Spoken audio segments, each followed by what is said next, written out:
World of YouTube Terrified here. I had to rewrite my short story Trifold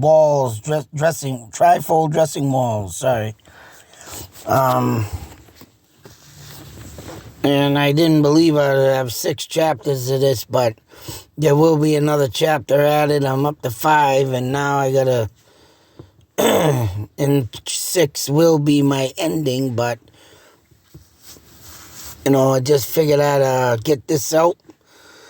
Very excited. Man, hopefully one day friggin' Hollywood will catch up with this and maybe use my idea for some kind of crazy movie. Because I'll tell you right now, Hollywood is, as they say, really coming out with movies with a lot of, old, boring content. I mean, collaborating movies and scenes that remind you of other things, There's definitely no new fresh minds out there, but sometimes we get a good movie here and there. But still, they're struggling, and hell, who knows? Hopefully one day my idea gets picked up. That'd be nice. But anyways, you know how it goes.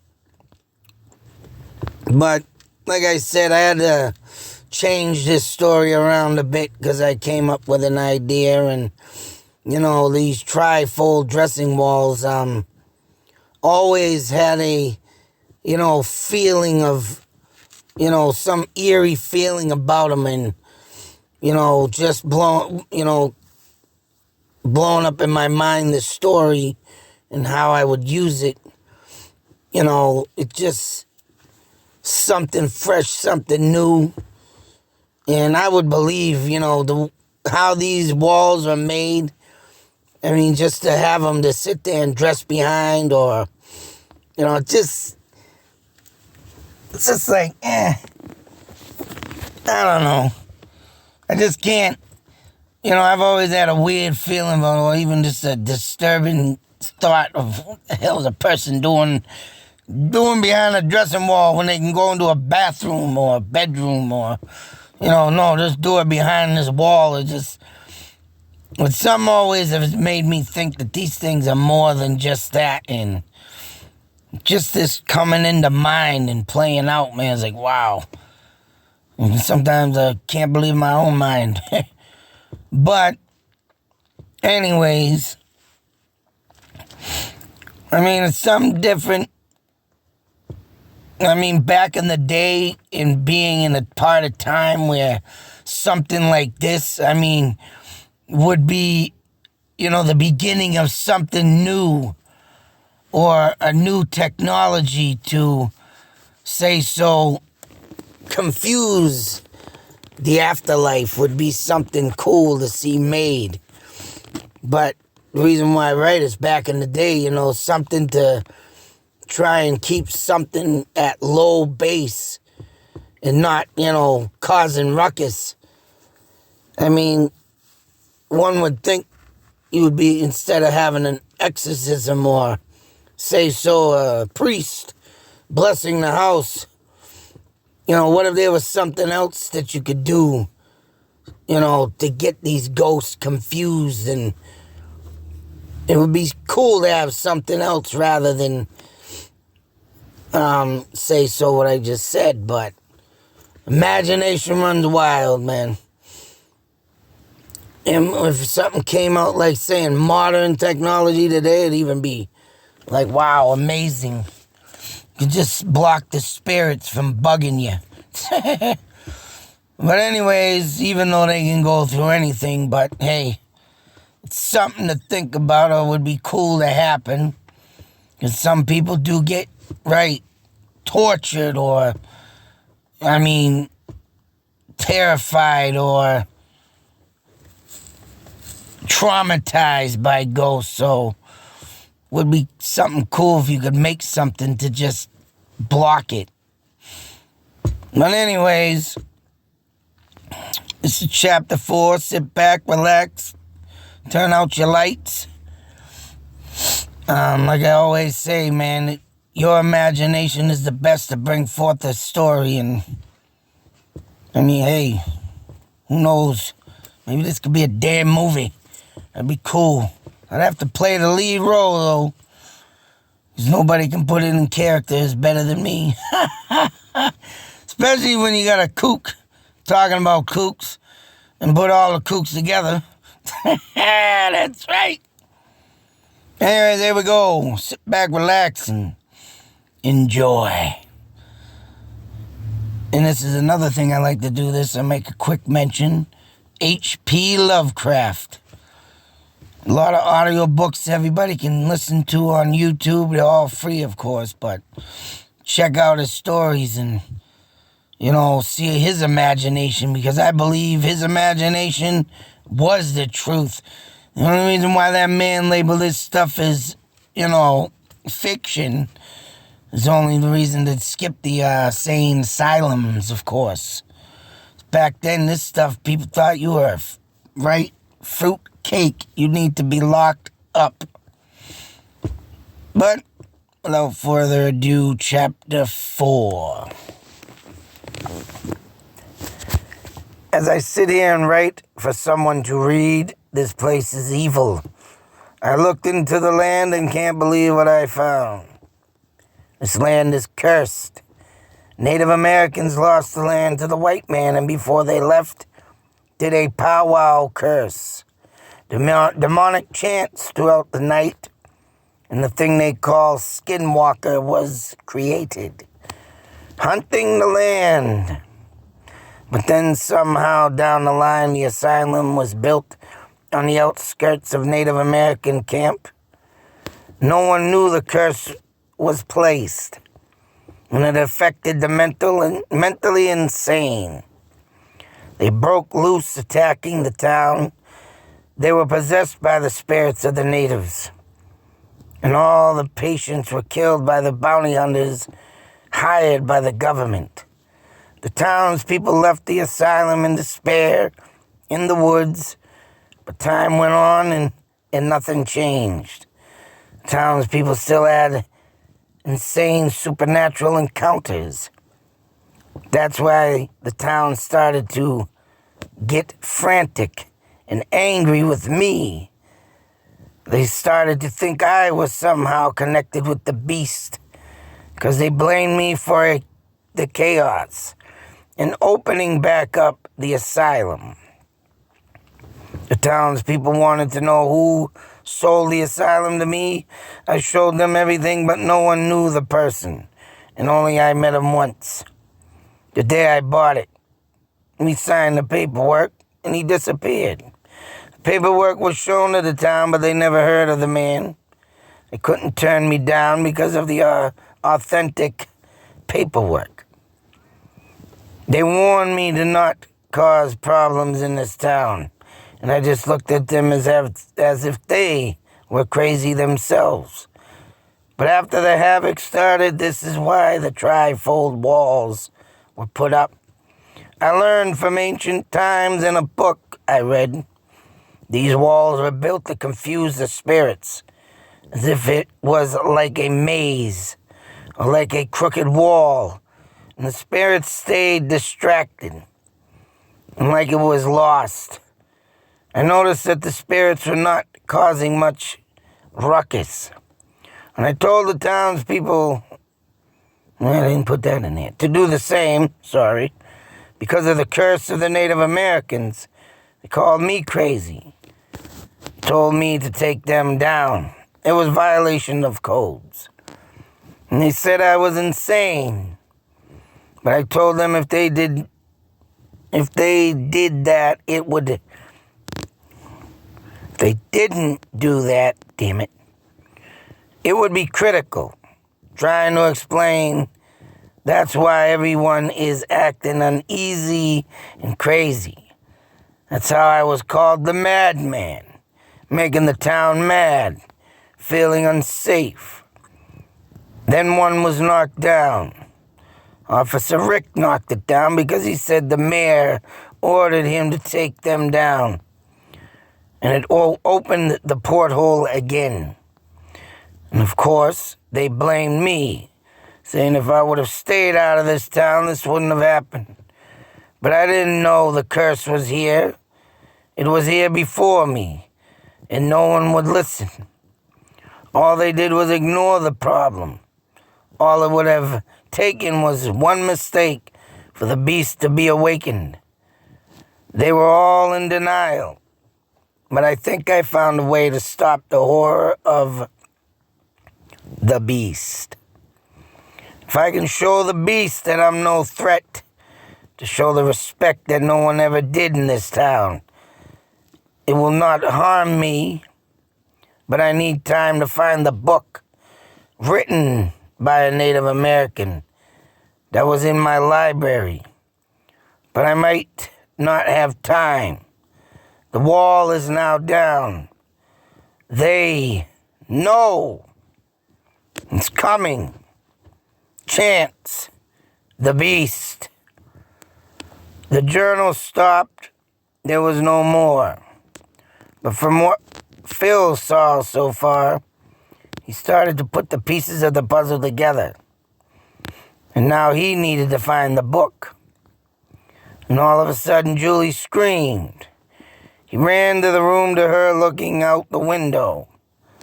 Phil stood behind her, and 3 men were standing near an old well in the backyard. He opened the window and said, "What are you doing here?" The men just stood there, not even listening to Phil. Then the unspeakable happened. Chanting came from the well.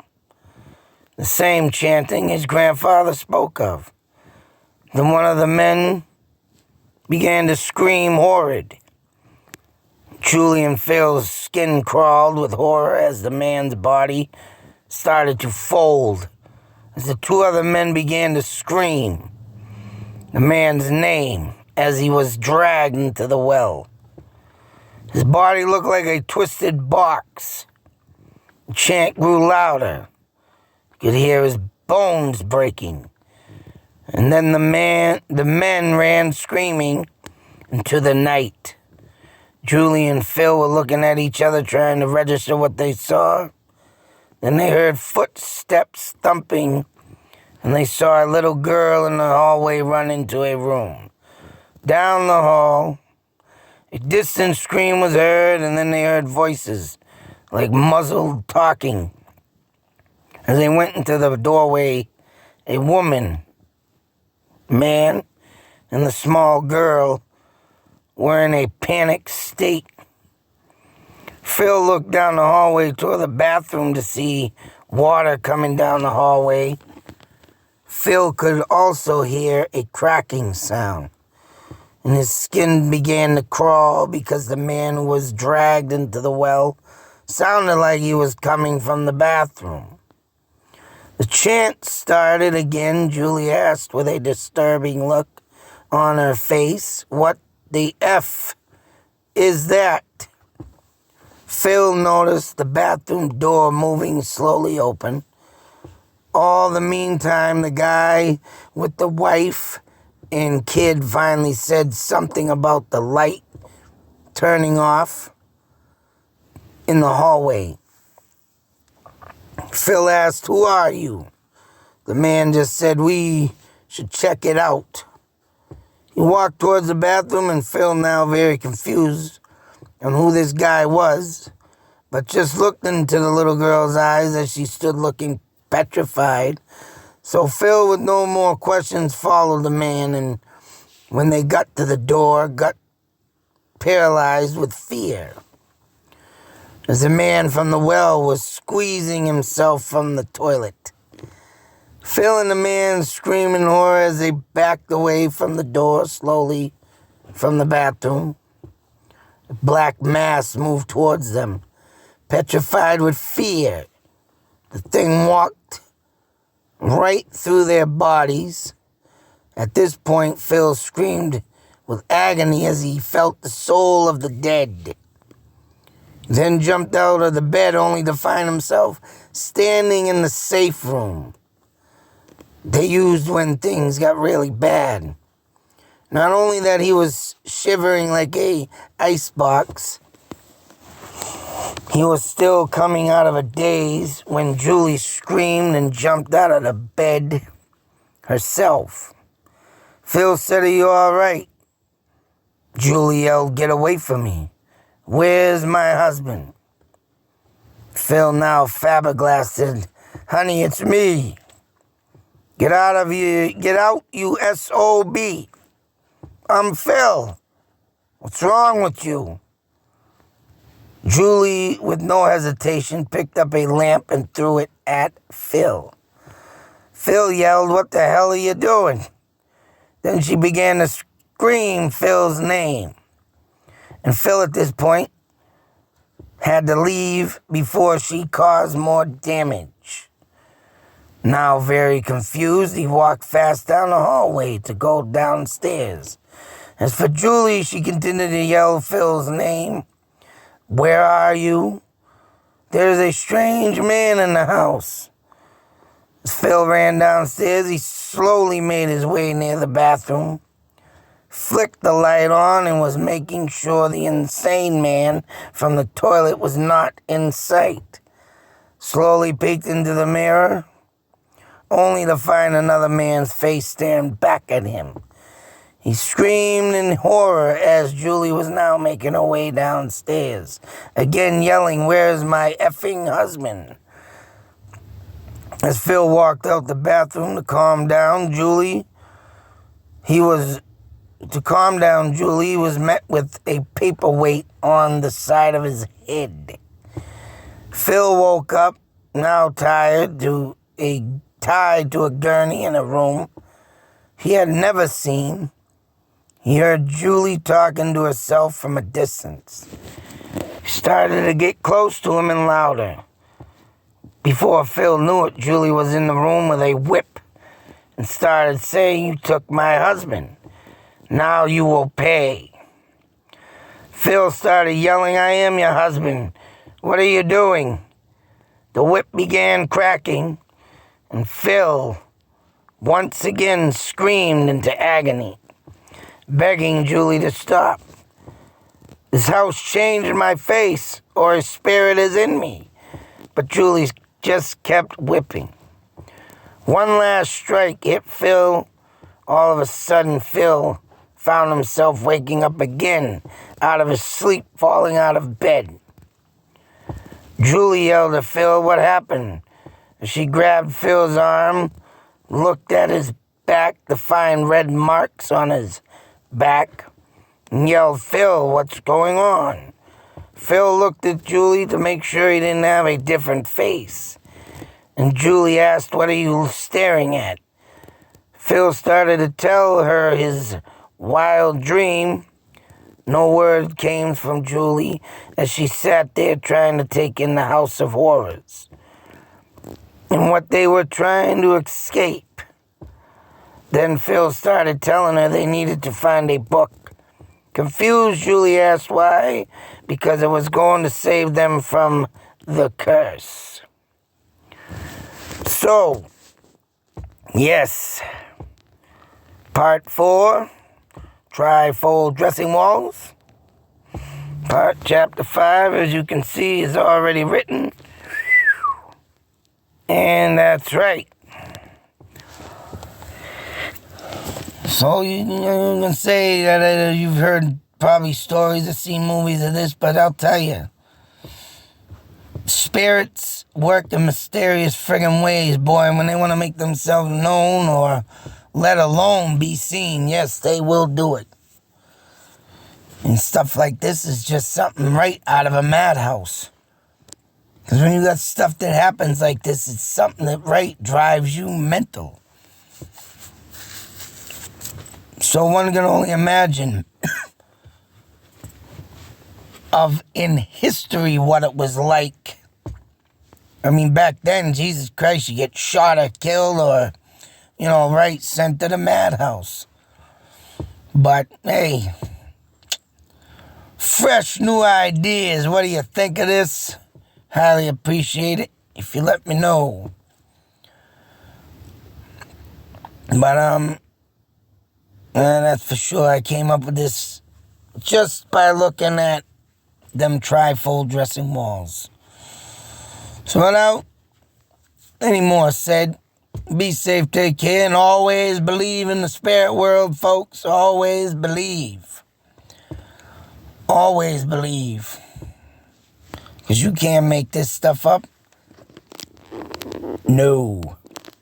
To the next video, folks. Out.